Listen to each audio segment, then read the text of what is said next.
did we end up?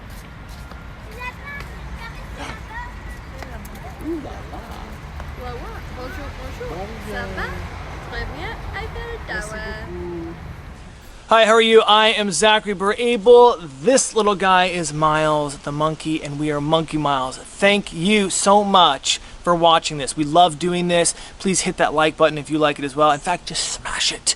Also subscribe, sign up for alerts. That way you know when we post a video, although you'll know because it'll be Tuesday at 2 p.m. Eastern because we do every single Tuesday at 2. But anyways, let's just get into this because I'm sure you want to know how to save absolute tons and tons, buckets of cash, thousands of dollars every single time you fly. Almost every single time you fly.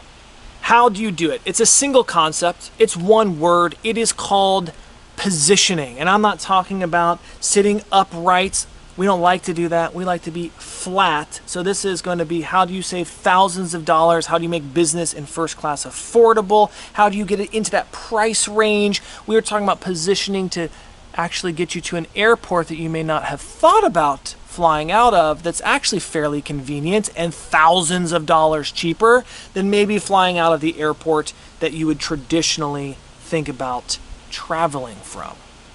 Case in point, this week there was outrageously affordable, well, cheap by business class standards, business class tickets from Paris round trip to multiple cities all around the United States. Let's just pull this up really quick.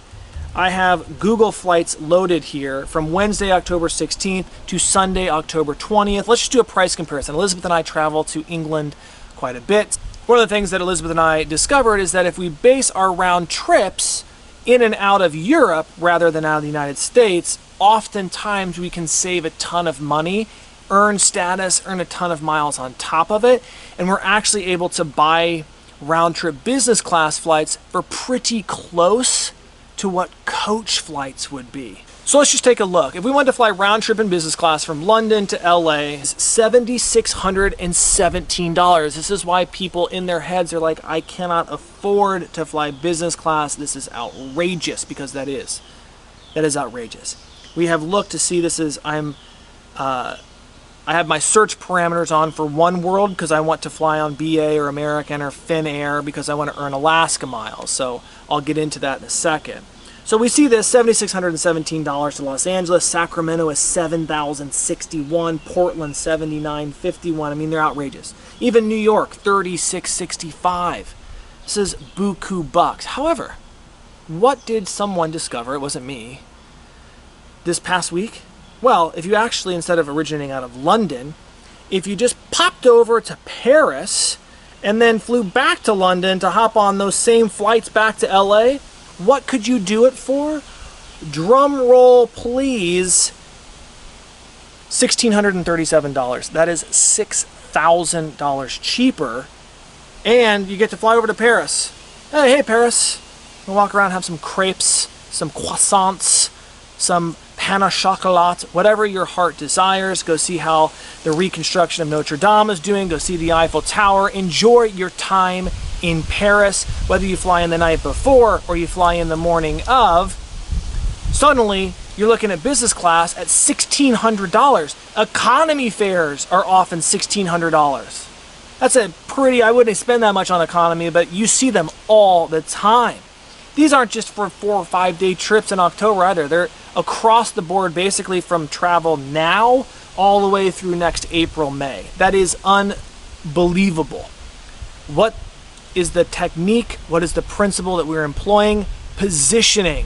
You can apply the same principle if you're looking at award space. Like, I get a lot of clients out of Los Angeles, so every single time I ask them, do you have to fly out of LA? LA is difficult. There's a lot of demand in LA. However, if we expand the search to say Phoenix or San Diego or Las Vegas or Portland, San Francisco, Seattle, any of these places, and certainly the places that are drivable, San Diego, I mean, you can take the train down, rent a car and drive it down one way and drop it off. Like, it's cost you less than $100 typically to do that. And then hop on your business class flight and take off. Well, there might be award availability out of one of those other cities, but not out of LA.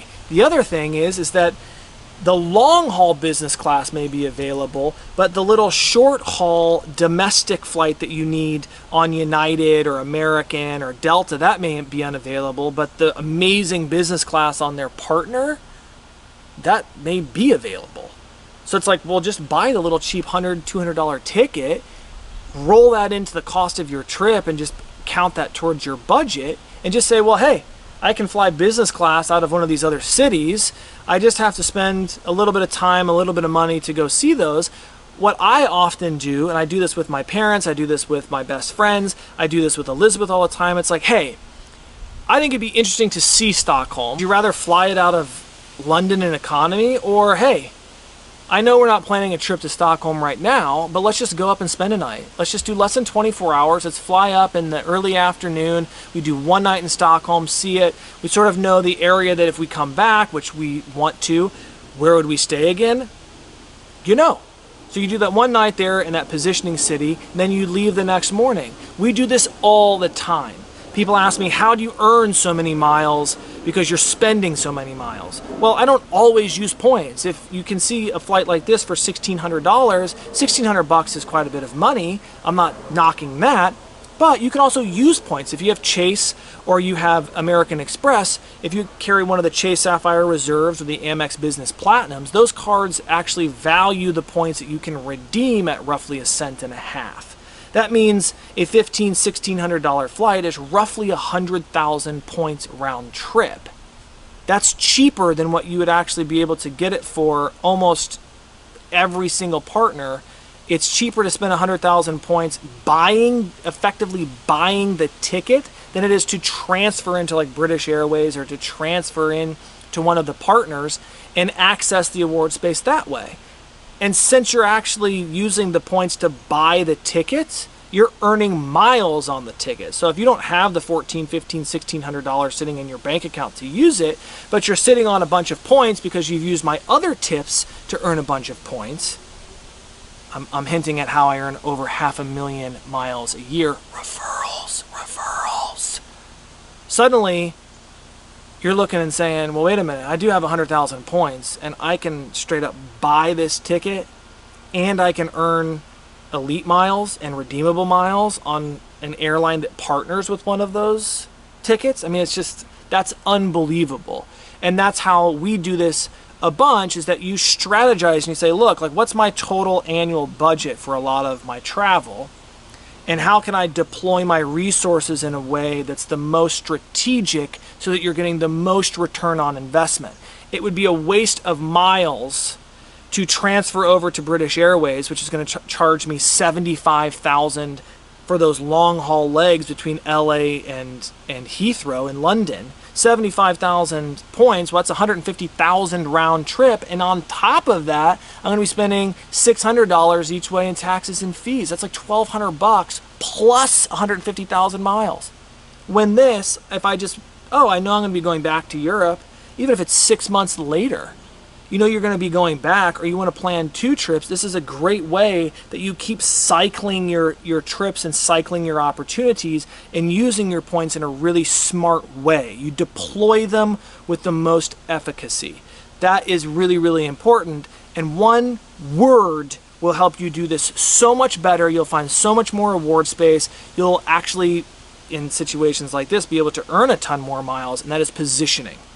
But don't just search out of your home city. Look at nearby cities that it's within reason that you could easily route to, that's not going to completely throw off your trip, and look to see, can I budget this amount of time, and is it worth it? And oftentimes it is. One extra day, or getting up at 4 or 5 o'clock in the morning to get on that first flight, and look at what flights out of those great deal cities can you get that's reasonable, that you know that you can get there to have a 3, 4, 5, 6 hour buffer between when you're supposed to arrive and then depart again, just to buffer yourself for any delays or cancellations, and you'd have to be rerouted and stuff like that. You have to take that into consideration, so that's important to note. And also, if you're going in and out of Paris, you're supposed to finish the ticket. So like on something like this, like we need to go to England and we're booking out of Paris, even though we're routing back through London, we are supposed to, by carrier rules, continue on to Paris.